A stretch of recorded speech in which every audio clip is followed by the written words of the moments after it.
బాజీ గారు చెప్పండి, ఏమిటి జనం దృష్టిలో కూడా మీరు ఏదో కావాలని చేసినట్లనే ఫీలింగ్ తెచ్చుకున్నారు?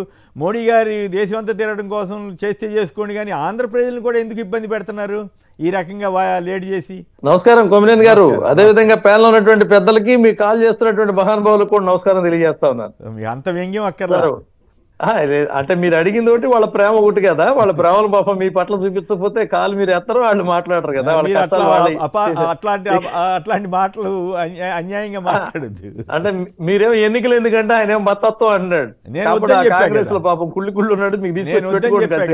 ఇక్కడ ఒక మాట చెప్తాను సార్. సరే, ఇప్పుడు వాట్ ఎవర్ ఇది, ఇందులో ఏంటంటే నిన్న ఎలక్షన్ కమిషన్ ఇచ్చినటువంటి సుదీర్ఘ ఉపన్యాసం లేకపోతే సందేశం, వారు చెప్పినటువంటి మాట ప్రకారం ప్రపంచంలో ఏ దేశంలో లేని విధంగా 100 కోట్ల మంది ఓటు వినియోగించుకున్నటువంటి పరిస్థితిలో ఉన్నటువంటి భారతదేశం, దాదాపు 20,000 కోట్ల మంది, మనకి 20 కోట్ల మంది యువత ఈ రోజున మన దేశంలో ఓటు వినియోగించిన పరిస్థితి కానీ, దాదాపు 2 కోట్ల మంది ఫస్ట్ టైం ఓటు వినియోగించుకున్నటువంటి పరిస్థితి కానీ, 2,20,000 మంది 100 సంవత్సరాల పైన నిండిన వాళ్ళండి.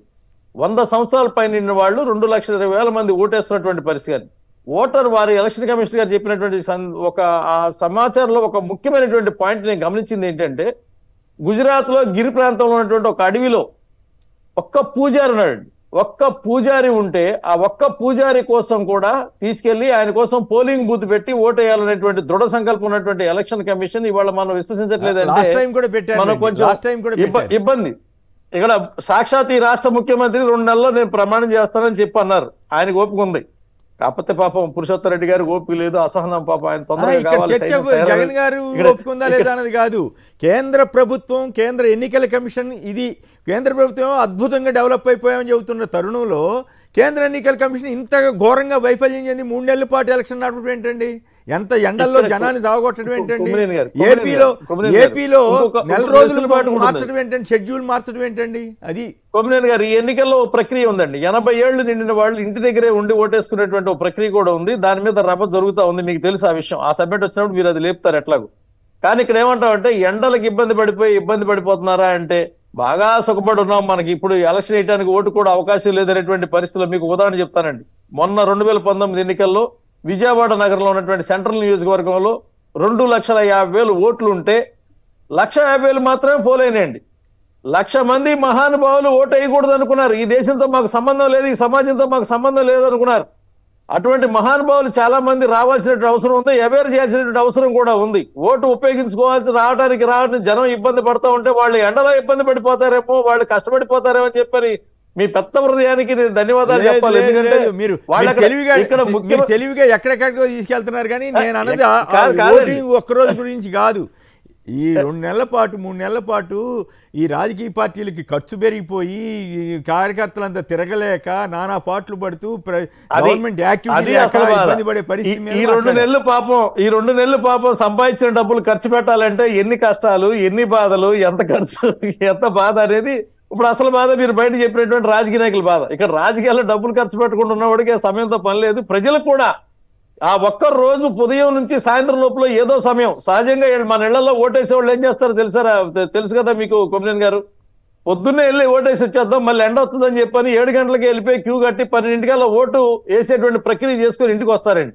ధర్మశ్రీ గారు కూడా పాపం వాళ్ళ నియోజకవర్గంలో వాళ్ళ ఓటర్లకు వెళ్ళడానికి అవసరమైతే టెంట్లు వేయించి వాళ్ళ ఓటర్లు ఎవరైతే ఉన్నారో వాళ్ళకి ఇబ్బంది పడకుండా కాస్త బటర్ మిల్క్ అలాంటి ప్యాకెట్లు ఇచ్చి వాళ్ళ శక్తివంతులుగా చేసి ఓట్లు వేయించుకోవాలని చెప్పి సూచన చేస్తూ, వచ్చే ఎన్నికలు దేశ అభివృద్ధి కోసం 1950లో ఉన్నటువంటి జమిలీ ఎన్నికల నుంచి నిదానమైనటువంటి ప్రక్రియలో జరుగుతా అనేక మార్లు మన్మోహన్ సింగ్ ముందు, సోనియా గాంధీ ముందు, అనేక మంది కాంగ్రెస్ పార్టీ నాయకులు పరిపాలించినటువంటి ప్రక్రియలో కూడా జమిలీ పెట్టాలి, దేశం అంతా ఒకే ఎన్నికలు జరగాలి, ఖర్చు జరగకూడదని.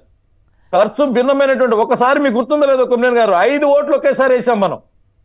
5 ఓట్లు ఒకేసారి వేసినటువంటి పరిస్థితి జరగాలి. మళ్ళీ అలాంటి వారి పరిస్థితి రావాలి. ఒక్కసారి ఓటేసిన వాడికి మళ్ళీ ఓట్లు అంటే పరిపాలించినటువంటి క్రమం సంవత్సరం మొత్తం ఒకసారి ఎంపీటీసీ ఎన్నికలు, ఒకసారి పంచాయతీ ఎన్నికలు, ఒకసారి జడ్పీటీసీ ఎన్నికలు, ఒకసారి ఎమ్మెల్యే ఎన్నికలు,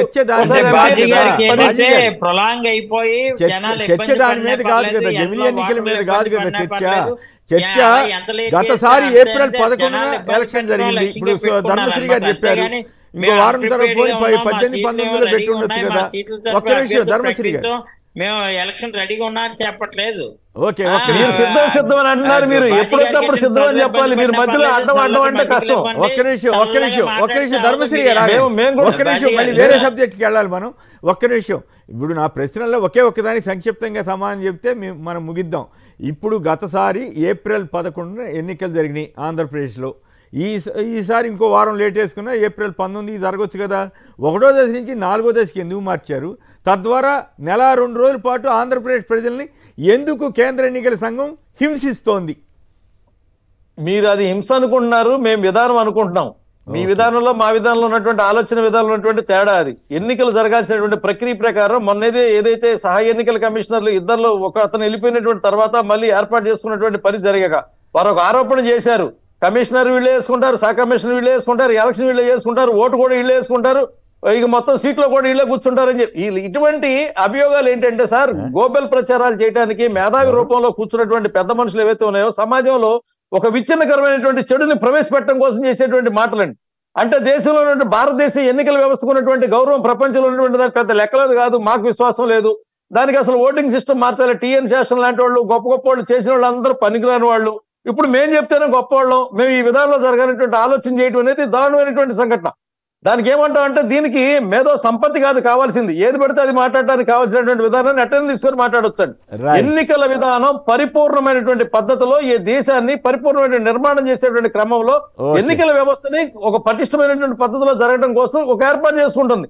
దానికి కావాల్సినటువంటి ఇబ్బందులు ఆంధ్రప్రదేశ్కి అసలు లేదు. కొమ్మినేని గారు, ఆంధ్రప్రదేశ్కి అసలు లేదు.